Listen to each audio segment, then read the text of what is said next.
여러분들께서 작년과 똑같은 방식으로 투자를 하면 올해 투자는 힘들어질 수가 있어요. 2026년에 맞는 재테크를 하셔야 하는 거예요. ETF에 대해서 추천 같은 것들이 컨텐츠로 다뤄지잖아요. 솔직히 말씀드리면은 대부분 크리에이터들 본인 상황에 맞춰서 제시를 했을 가능성이 높아요. 그러면은 당연히 다른 투자를 해야 하는 것이 맞죠. 제가 투자 성향에 따라서 4개의 ETF를 제시를 해드려 볼게요. 피디님한테 한번 여쭤보고 싶어요. 러셀 2000 지수라고 들어보셨어요? 아니요. 그런데 S&P 500하고 나스닥 100 들어보신 적 있나요? 네네. 아마 많은 분들께서도 그러실 거예요. 미국 자산에 친숙한 미국인들의 경우에는 러셀 2000 지수도 S&P 500이나 나스닥 100처럼 상식적으로 알고 계신 분들이 많아요. 그런데 우리나라 투자자분들께서는 상대적으로 그렇지 못하죠. 그건 왜 그럴까요? 유튜브에서 들어본 적이 없던 것 같아요. S&P 500과 나스닥 100은 상대적으로 최근 몇 년 동안에 쭉쭉 올라갔죠. 근데 러셀 2000에 대해서는 잘 오르지 못했기 때문에 유튜브나 콘텐츠에서도 잘 다뤄지지가 않았던 거예요. 올해의 변화의 양상을 보면은 S&P 500, 나스닥 100보다 러셀 2000 지수가 훨씬 많이 오르고 있습니다. 올해 S&P 500이 1.43% 올랐다면은 러셀 2000 지수는 현재까지 7.96% 상승을 하고 있는 상황이에요. 그러면 러셀 2000 지수는 뭐길래 더 오르고 있느냐? 일단 S&P 500과 나스닥 100의 구성을 보면은 마이크로소프트, 엔비디아, 테슬라와 같은 대형주들에 대한 투자 비중이 높아요. 러셀 2000의 경우에는 지수의 뜻 자체가 미국 주식시장의 시가총액 하위 2000개의 기업의 중소형주 중심으로 투자를 한다라고 볼 수가 있어요. 그러니까 대형주 위주로 투자를 하는 ETF와 중소형주 위주로 투자를 하는 ETF의 주가의 움직임이 다를 수밖에 없겠죠. 근데 중소형주가 왜 지금 올해부터 각광을 받고 있어요? 작년까지 미국 주식시장에서 가장 중요한 화두는 무엇이었죠? AI죠. AI와 관련된 사업을 하는 기업이라는 명찰만 붙게 된다면 일제히 잘 오르는 특성이 있었어요. 올해부터는 시간이 지나가면 갈수록 실제로 돈을 잘 벌고 못 벌고 기업이 나눠질 수가 있는 거잖아요. 거기에 따라서 주가의 향방은 달라질 수 있을 것이다. 대형주들 같은 경우에는 이미 사이즈가 크기 때문에 실적이 드라마틱하게 바뀔 가능성은 상대적으로 낮다. 중소형주들 같은 경우에는 잘 활용하는 기업은 훨씬 큰 성장을 할 수 있는 도약이 될 것이고, 평균적으로 보면은 대형주들보다는 실적을 훨씬 잘 만들어낼 가능성이 앞으로 점점 더 높아질 수도 있는 것은 아닌가라고 보는 것이고요. 과거 통계로 보면은 대형주들의 주가가 잘 올랐던 시기, 중소형주들의 주가가 잘 올랐던 시기가 미국 주식시장의 역사상 10에서 15년 단위로 계속해서 왔다 갔다 했어요. 지금 미국 주식시장에서 대형주 위주의 상승장이 일어난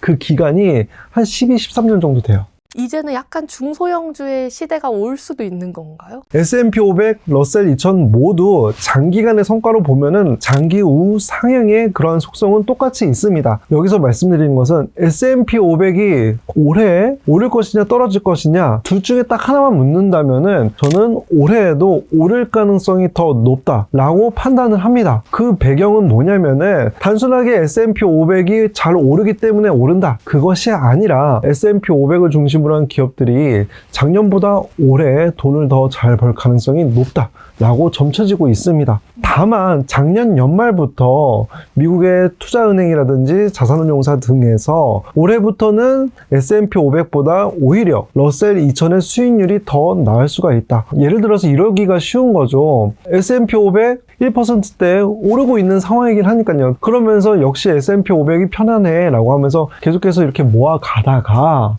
뭐 6개월, 1년 지나고 난 다음에 보니까 미국인들은 이미 잘 알고 있는 러셀 2000 지수가 S&P 500보다 훨씬 뛰어날 수도 있는 거예요. 그럼 그 러셀 2000도 ETF가 있나요? 우리나라 주식시장에 상장되어 있는 ETF는 코덱스 미국 러셀 2000 ETF가 있고, 미국 주식시장에는 IWM이라고 하는 ETF가 있어요. 시장이 지금 계속 오르는데 장시간 좀 소외되었던 코스피가 이제는 실적이 터지면서 미친 듯이 오르는 시기 아닐까 하는 말들도 많거든요. 상대적으로 미국 주식보다는 한국 주식이 사이클을 탄다라고 볼 수가 있는 거예요. 우리나라 기업들은 돈을 잘 버는 시기와 그렇지 않은 시기에 사이클이 갈리는 경향이 있거든요. 그리고 특히 개인 투자자들이 관심을 많이 갖게 되는 대형주들 있잖아요. 현대차, 삼성전자, SK하이닉스 등등 그렇죠. 작년부터 계속해서 주가가 잘 오르고 있었던 주식들이잖아요. 대형주들의 경우에 이러한 속성이 더 극명하게 갈립니다. 근데 미국 주식은 사이클보다는 꾸준하게 돈을 잘 벌어내는 기업들이 많아요.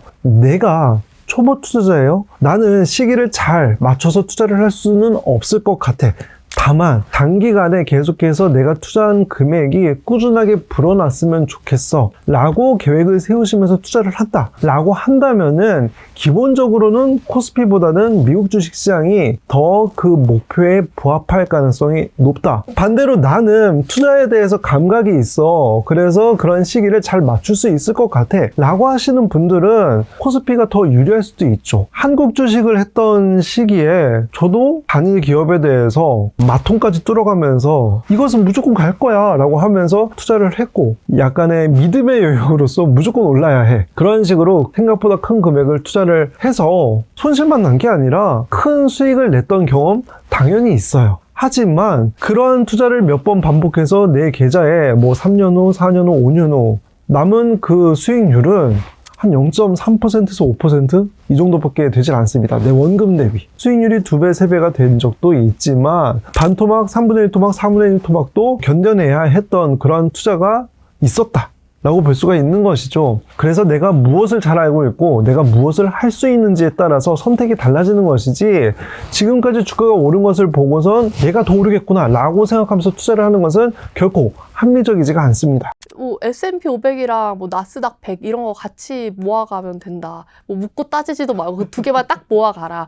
저도 그렇게 하면 되나요? 여러 가지 뭐 ETF에 대해서 추천 같은 것들이 컨텐츠로 다뤄지잖아요. 솔직히 말씀드리면은 그렇게 제시되는 컨텐츠들은 대부분 크리에이터들 본인 상황에 맞춰서 판단을 하고선 제시를 했을 가능성이 높아요. 그 사람과 내가 상황이 많이 다를 수가 있잖아요. 자금 계획 등의 그런 목표 자체도 달라질 수 있고 투자 가능 기간도 달라질 수도 있고, 그러면은 당연히 다른 투자를 해야 하는 것이 맞죠. 제가 투자 성향에 따라서 4개의 ETF를 제시를 해드려 볼게요. 첫 번째로는 미국 배당 다우존스 ETF가 있어요. 이것은 미국 배당 다우존스 지수를 추종하는 ETF이고 여기에 이름에 배당이 들어가잖아요. 배당금을 잘 주는 ETF예요. 그래서 안정감 있는 투자를 좀 더 지향하는 사람에게는 맞을 수 있는 ETF이다 라고 볼 수가 있고요. 상대적으로 변동이 작은 편입니다. 제가 앞으로 말씀드릴 ETF들 중에서 배당금을 가장 많이 줘요. 배당금을 더 많이 받아서 현금을 확보를 할 수가 있다 라고 한다면 좀 더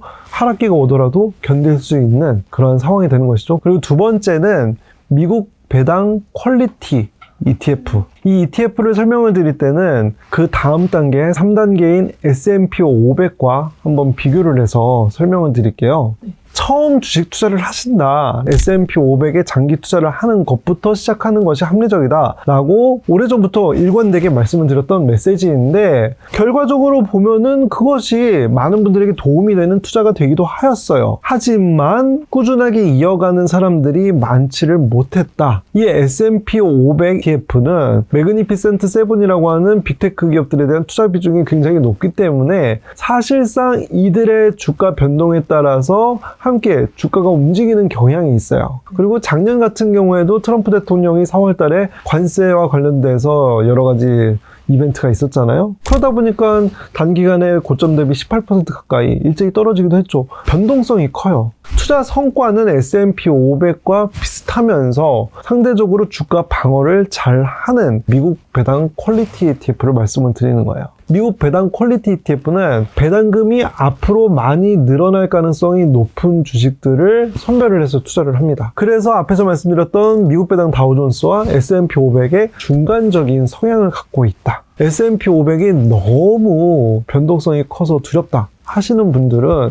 미국 배당 퀄리티 ETF가 좀 더 적합할 수가 있는 것이죠. S&P 500은 일반적으로 여러분들께서 잘 아시는 빅테크 기업을 중심으로 한 투자가 되는데, 좋은 성과를 냈음에도 불구하고 누군가에게는 시시하다 라고 생각이 드실 수도 있어요. 그런 분들은 앞으로 돈을 잘 벌 가능성이 높은 기업들, 뭐 예를 들어서 기술주들, 그리고 반도체 관련된 기업들 에 대한 투자 비중이 더 높은 나스닥 100 ETF를 선택할 수가 있는 것이죠. 그런데 일반적으로 더 좋은 성과를 내기 위해서는 S&P 500보다는 나스닥백이 더 좋지라고 생각하시는 경향이 있거든요. 여러 컨텐츠에서 나스닥백하고 S&P 500을 같이 모아가세요라고 하시는 분들은 그래야지 S&P 500보다도 더 좋은 성과를 낼 수 있어요 라는 것이 당연한 전제처럼 깔려있는 경우들이 많습니다. 근데 이것은 그 나스닥백에 대해서 속성을 제대로 모르는 사람들이 이야기를 하는 거예요. 최근 5년 동안의 성과를 놓고 보잖아요. S&P 500은 기간이 길어지면 길어질수록 주가 성과가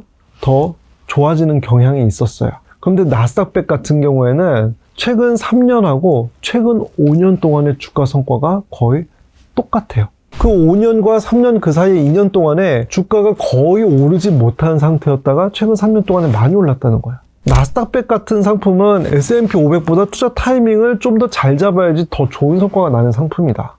저 여기까지 들었을 때 미국 배당 퀄리티랑 뭐 S&P 500, 뭐 러셀 2000 요 세 가지를 30만 원씩 넣으면 되지 않을까 싶은데 이게 내가 인생이 바뀌는 투자가 될 수 있나? 뭔가 그런 생각은 들긴 하거든요. 꾸준하게 수익을 만들어냈을 때 그 결과는 어떠한 것인지를 말씀을 드리면 좋을 것 같아요. 네. 우리 PD님의 상황을 한번 넣어볼까요? 32이고 네. 그러면은 회사 생활을 언제까지 할까요?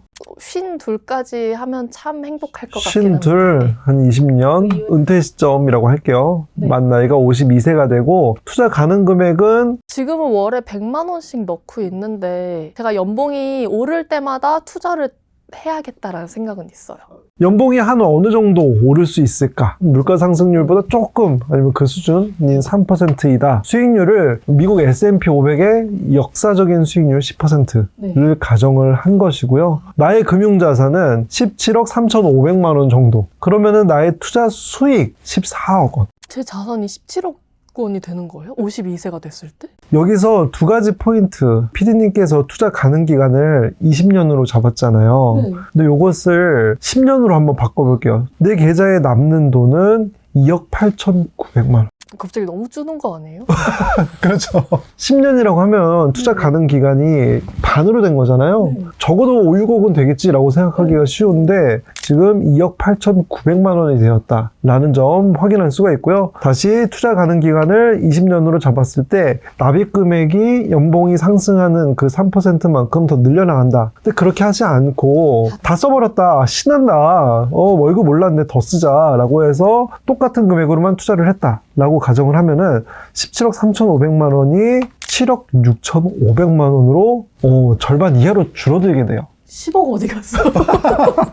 근데 이 17억이라는 숫자를 보고 나니까 이게 달리 보이네요. 이게 복리 효과란 거예요? 많은 사람들이 우리가 인생을 바꿔보겠어. 엄청난 거창한 목표를 세우고 단기간에 목표를 세워서 내 인생을 천지개벽하는 것처럼 바꿔보겠어 라고 생각을 많이 하죠. 그걸 원하는 대로 이뤄내는 사람은 많지가 않아요. 올해 100만 원씩 꾸준하게 모아간 사람이 내년에 연봉이 3% 증가해서 3만 원만 더 투자 금액을 늘리는 것, 이것은 훨씬 할 수 있는 범주로 들어오게 되는 거예요. 그 결과도 안정적으로 나타날 가능성이 높고, 저는 여러분들에게 말씀을 드리고 싶은 것이 결과만 놓고선 보세요. 17억이 되었죠? 행복하죠? 이걸 말씀드리고 싶은 게 아니라 과정에서 행복을 얼마나 더 느낄 수 있을 것인지, 얼마나 불안함을 덜 느낄 수 있을 것인지. 재테크를 잘한다는 것은 불행의 하한선을 높여준다 라고 말씀을 드리고 싶어요. 아무리 장기간 우상향하는 S&P 500이라고 하더라도 중간중간에 하락을 하는 사이클이 있는 것처럼 아무리 잘 사는 사람들이라고 할지라도 사이클은 있죠. 다만 인생의 사이클이 왔을 때 내 자산이 더 커질 것 같지 않아 인 상태가 있을 수 있고요. 이 시기를 잘 견디면은 그래도 내 자산은 더 성장할 수 있을 것 같아 라고 하는 거는 전혀 다른 문제이거든요. 수렁으로 빠질 수 있는 그런 하락기를 그냥 살짝 지긋하게 들어왔다 나가는 그 정도 수준으로 만드는 것이 재테크를 잘한다의 개념은 아닐까라고 생각을 하고요. 이 생각을 처음 하게 된 게 한 40 넘게 한 직장에서 오랫동안 회사 생활을 하셨던 그런 분이셨어요. 건강이 갑자기 안 좋아져서 병원을 갔더니 암이라고 선고를 받으셨다라고 하시더라고요. 그러면 당연히 병원에 입원을 해서 치료를 받아야겠죠. 병원에 입원하는 순간 뭐가 끊겨요? 수입이 끊기죠. 그때 처음으로 위기를 느끼셨다 내가 월급에 기대어 살았더니 내 위기의 상황이 닥쳤을 때 크게 불안해지는구나. 건강을 회복한 이후에는 금융자산을 잘 쌓아 나아가서 현금 흐름이 내가 병원에 있더라도 잘 나올 수 있도록 만들어야겠구나. 이것도 불행의 하한선을 높이는 것이거든요. 더 힘들어질 수 있는 상황을 좀 더 수월하게 극복할 수 있는 토대를 마련해 준다 라는 개념이라고 볼 수가 있죠.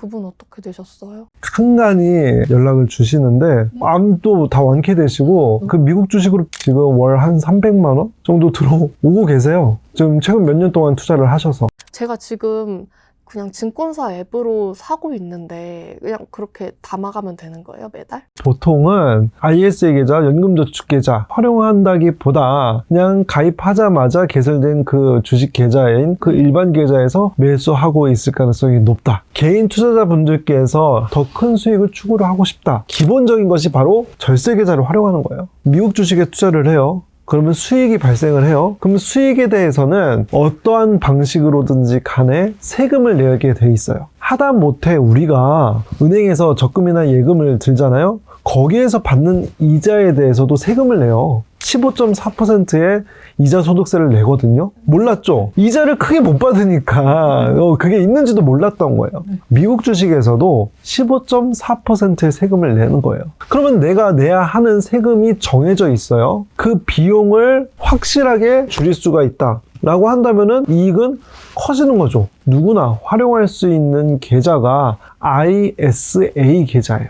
이 ISA 계좌의 목표 자체는 목돈을 만들기 위한 용도예요. 3년 동안 이 계좌를 활용을 하면은 혜택이 있는 그런 계좌예요. 일반형 ISA 계좌는 200만 원, 그리고 서민형 ISA 계좌는 400만 원. 미국 주식의 수익이 비과세가 되는 것이고요. 증권사에 들어가셔서 개설을 하실 수가 있고, 여기 키움증권 영문 기준이에요. 계좌 개설을 눌러주시고, 증권사에서 개설하는 ISA 계좌는 중개형 ISA 계좌 라고 해요. 개설을 하기 위해서 필수 항목은 모두 체크를 하고 동의를 해주셔야지 넘어가실 수가 있어요. 이제 가입자 분류가 소득 조건에 따라서 일반형, 서민형으로 나뉜다고 했는데 가입을 할 때는 모두 일반형으로 가입을 하는 거고요. 그 이후에 소득 요건이 충족이 됨을 확인을 증권사에서 해요. 내가 서민형 자격 조건에 충족이 되는 경우에 자동으로 서민형으로 바뀌게 됩니다. 만기일자 같은 경우에는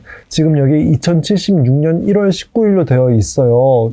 굉장히 먼 미래잖아요. 근데 우리가 ISA 계좌는 3년만 채우면 된다. 3년이 지난 시점에 내가 해지를 할 거다 라고 하면은 만기일자를 바꾸면 되는 거예요. 그리고 납입 한도는 ISA 계좌는 해마다 2천만 원씩 늘어나고 총 납입할 수 있는 금액이 5년 동안 1억 원이에요. 그래서 극단적으로 한도가 2천만 원씩 늘어나는 거는 해를 기준으로 해서 늘어나거든요. 2026년 12월 30일에 만들었어요. 그러면 그때 한도가 2천만 원 생기죠. 며칠 지나면 해가 바뀌잖아요. 그럼 한도가 4천만 원 되는 거예요. 기간의 단위가 아니라 해의 단위인 거예요. 당장 돈이 없어도 일단 만들어두면 되는 좋은 거네요. 그렇죠. 해마다 2천만 원씩 늘어난다. 그리고 5년 동안 늘어나면서 1억 원까지 투자를 할 수가 있다. 제가 솔직히 회사 일도 바쁘고 하다 보니까 미루게 되는 게 또 재테크인데 이런 식으로 계속 미루다가 무슨 일이 벌어지는지 이런 것도 좀 궁금한 것 같아요. 32살에 투자를 시작해서 20년 동안 투자를 했고 17억 3,500만 원의 자산을 쌓을 수가 있었는데 이것을 19년으로 줄여버리는 순간 14억 8천만 원이 돼요. 3억 원 가까이 날아가게 되는 것이죠. 1년 동안 투자를 늦춘 것이 내 자산의 크기는 3억 원을 좌우가 되는 것이다. 제가 1년에 넣은 돈이 3,600만 원인데 왜 지각비는 훨씬 더 커져요? 복리효과 때문이죠. 복리효과 늘어날 때도 늘어나지만 지각비도 그만큼 커지는 그럼요. 거야. 특히 젊은 분들일수록 적은 금액으로라도 빨리 투자를 해야 하는 거예요. 왜냐면 이 100만 원의 차이를 1년 동안 늦췄을 경우에 몇 억씩 벌어지기도 하잖아요. 많은 사람들이 준비가 되었을 때 그때 투자를 할 거야 라고 여유 있게 생각하는 경향이 있어요. 그러니까 가정을 너무 쉽게 하죠. 근데 그 결과는 얼마나 큰 차이가 있는지를 모르기 때문에 하는 것이죠. 제가 대학생 때부터 투자를 했다. 투자를 한 지 지금 15년이 넘었어요. 저에게도 오랜 기간 동안의 복리 효과를 누릴 수 있었던 시간이 있었고, 제 주변의 제 또래들이랑 비교를 했을 때 어떠한 부분에 있어서 가장 큰 차이점이 있었는지, 첫 번째로는 투자라는 것을 훨씬 일찍 시작했어요. 내 돈을 들여서 투자라는 것을 전 대학생 때부터 했으니까 훨씬 일찍 시작했어요. 그리고 그러다 보니까 시드머니를 훨씬 빨리 모을 수가 있었어요. 국장에 투자를 했던 그 시기에는 물타기를 하기 위해서 강제로 더 많이 아꼈던 그런 시기도 있었지만, 또래 친구들보다 시드머니가 훨씬 큰 상황이었어요. 그리고 종잣돈을 더 빠르게 모으니까 제가 필요로 하는 시기에 내 집 마련도 주변 다른 누군가보다 훨씬 빠르게 할 수가 있었죠. 그리고 난 다음에 회사 생활도 남들보다 더 빨리 나올 수가 있게 된 것이고요. 다른 아빠들보다 더 좋은 점은 우리 아이가 나를 필요로 할 때 언제든지 시간을 내어줄 수 있는 아빠. 등원과 하원을 저희 집은 제가 하거든요. 우리 아이 유치원 연말 행사, 얼마 전에 크리스마스 행사도 했었어요. 시간의 여유가 조금 있는 아빠이다 보니까 일찍 가갖고 줄을 서서 번호표를 획득을 하여서 아이의 공연도 이렇게 볼 수 있는 그런 삶을 살고 있죠.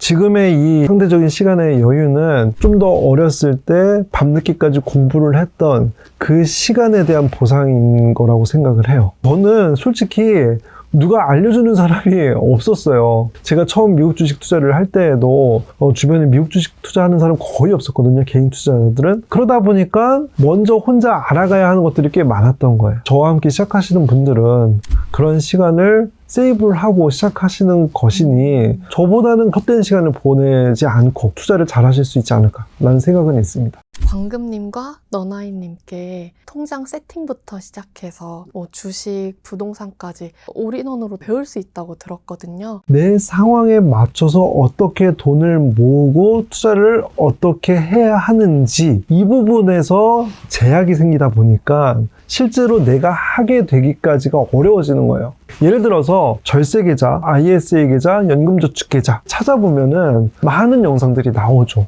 이 영상들이 흩어져 있다 보니까 내 상황에 적용할 수 있는 방법을 떠올리지 못하는 경우들이 많습니다. 상황에 맞게 투자를 할 수 있어야지 비로소 실천할 수가 있는 거예요. 그리고 두 번째로 이 수업은 돈 모으기, 주식 투자, 그리고 부동산을 한꺼번에 외울 거예요. 근데 이것은 실제로 제가 자산을 모아온 과정에서도 이 세 개를 모두 아는 것이 필요하다라고 생각을 하는데요. 당연하게도 자산을 쌓기 위해서는 돈을 모으고 주식 투자로서 가속화를 시키고 삶의 거주를 안정적으로 만드는 그 부동산까지 챙겨가는 것. 선택이 아니라 필수적인 것들을 모두 알아가야 한다라는 개념으로 접근할 수가 있습니다. 각 상황에 따라서 싱글 직장인분들, 부부이신 분들, 자녀가 없는 부부, 자녀가 있는 부부 등등 나누어서 자동으로 돈이 모일 수 있도록 시스템을 구축하는 것, 거기에 맡기는 것이 여러분들께 알려드리는 가이드라인이 될 거예요. 그래서 실제로 재테크 기초반 듣고 내가 저 이렇게 재테크 잘하고 있어요 하면서 댓글 달아주시는 분들이 많으시거든요. 은행 예금 깨서 방치해뒀던 ISA 계좌에서 ETF를 매수를 해서 넣었습니다. 2025년이 되기 전에 해지하려고 봤더니 200만 원 수익. 네. 약 2달 만에 얻은 수익이었습니다. 지금은 새로운 ISA 계좌에서 다시 ETF 사모으고 있고요. 매수할 때마다 가격 맞추려는 노력 없고 고민이 없고 신경 쓸 것 없이 그냥 뒀는데 수익이 났다. 몸도 마음도 편한데 수익이 났다. 안 할 이유가 없는 것이죠. 그래서 저축액을 팔 현금 보유 이 비율로 매달 진행 중입니다. 이분은 실제로 제가 아는 분이에요. 작년보다 1,000만 원을 더 모았고 ETF 수익률 30%를 유지를 하고 있다. 재테기 5기 수업을 들으셨어요. 그래서 신용카드를 모두 잘라내시고 남편과 통장을 합쳐서 돈 모으기로 했고 이번 달이 첫 시작입니다. 근데 이분이 10개월 전이잖아요. 네. 이후에도 유튜브에 댓글을 꾸준히 달아주셨어요. 아, 그래요? 네. 거의 모든 지출을 줄였습니다. 7개월 동안 실천을 하시면서 거의 모든 지출을 줄이려면은 일반적으로 하기에는 의지만 갖고 하기에는 불가능해 갖고 있거든요. 통장 쪼개기를 통해서 이것이 가능해졌다 말씀을 주시고 덕분에 돈 잘 모으고 있고 주식 쪽에 투자를 하고 있습니다. 그 다음 2달이 더 지나서 제 포트폴리오에 투자를 하여서 10% 수익을 내고 계시다 라고 하고 계세요. 복리 효과를 기대 중이고, 이 복리 효과를 기대한다는 것은 앞으로도 이렇게 투자를 하면은 수익이 날 가능성이 높겠구나 라는 것을 체감을 하신 거예요. 그리고 10년 이상 투자를 한다 라는 계획도 배우지 않으신 분들이라면은 이런 계획을 세우기가 어렵다. 무엇보다도 투자를 멈출 이유가 없다는 생각이 들어서 계속 이어갈 생각입니다. 확신을 더 얻으셨다는 거죠. 그 2달 사이에. 올해 제가 가장 잘한 일은 월급쟁이 부자들에서 재테기로 시작을 하고 미국 ETF에 투자를 시작한 거라고 생각합니다. 덕분에 돈을 아끼고 불리게 되었습니다. 꾸준함의 힘. 근데 이분께서 지금 말씀하시는 걸 보면 지루해 보이나요? 오히려 더 희망에 가득 차고 더 열심히 하고 싶다라는 의지가 보이잖아요. 할 만에 꼭 하고 싶다를 포함한다 라고 저는 보고 있어요. 이게 시작하는 단계에서 헷갈리잖아요. 아, 어렵네. 아닌가 보다 라고 하기가 쉽잖아요. 그렇기 때문에 조모임을 일단 해요. 내가 궁금증을 갖고 있는 게 있잖아요. 조모임을 통해서 해소를 해 나아가시고 다른 투자를 먼저 하신 선배님들께서 답변을 달아주시고 궁금증 없이 미심쩍은 거 없이 투자를 이어나가실 수가 있겠죠. 저가 오랫동안 투자를 하면서 제일 오래 느꼈던 감정은 외로움이었어요. 남들이 ETF 투자를 하지 않을 때 ETF 투자를 하고, 절세계좌에 대해서 모를 때 절세계좌 투자를 하고, 미국 주식 잘 모를 때 미국 주식 계좌 혼자 개설을 하면서 고객센터에 물어가면서 투자를 했던 것들을 누군가와 함께 할 수 있다면은 훨씬 큰 도움이 되고 의지가 된다 라는 점 적용하고 싶었던 거죠. 그리고 여러분들께서 공통적으로 궁금해하신 내용들 있잖아요. 라이브 코칭 때 궁금하셨던 것들 충분히 해소시켜 드릴 수 있도록 수업을 또 준비를 하고 있습니다. 2026년에 맞는 재테크로 알려주시는 거예요? 강의가 3개월마다 개강을 하는 이유가 상황에 맞춰서 더 돈을 잘 모으는 방식을 알려드리기 위해서 3개월마다 개강을 하는 거예요. 그렇기 때문에 2026년 2월에 맞는 수업 내용을 여러분들께서 얻어가실 수가 있다. 너다님도 그렇고 저도 그렇고 계속해서 돈을 모아가는 과정은 여러분들과 똑같은 상태예요. 그것을 저희가 하는 있는 그대로의 방식을 수업 내용에 적용을 하고 있는 것이죠.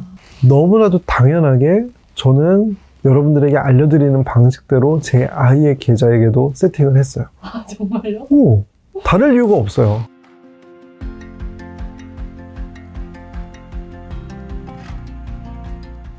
솔직히 이 영상을 끝까지 보시고 있는 것 자체만으로도 일단은 스스로에게 한번 칭찬을 해주셨으면 좋겠다 라고 말씀을 드리고 싶어요. 재테크 영상을 끝까지 다 볼 수 있는 사람이 몇이나 될까? 사실 많지 않거든요. 그런데 그것을 끝까지 보았다는 것 자체가 나는 이미 남들과 그런 의지적인 측면에서 다른 출발선상에 있구나 라는 의미라고 받아들이시면 좋을 것 같아요. 왜냐면은 저도 실제로 눈으로 보이는 어떤 가시적인 성과를 내기 직전까지는 저 스스로에게 좋은 점수를 내지 못했고 칭찬을 해줬던 적이 별로 없었던 것 같아요. 칭찬은 고래도 춤을 추게 한다라고 하잖아요. 영상을 끝까지 보신 것만으로도 칭찬을 해줬으면 좋겠고요. 실전적인 문제에서는 칭찬, 동기부여, 의지만으로는 해결되지 못하는 것들이 많습니다. 어떤 것이 해결해 줄 수 있느냐? 진짜로 내가 검증을 해보는 거. 해보고 수익을 내는 것이 되겠죠? 물론 여러 방법을 통해서 혼자 고민을 해서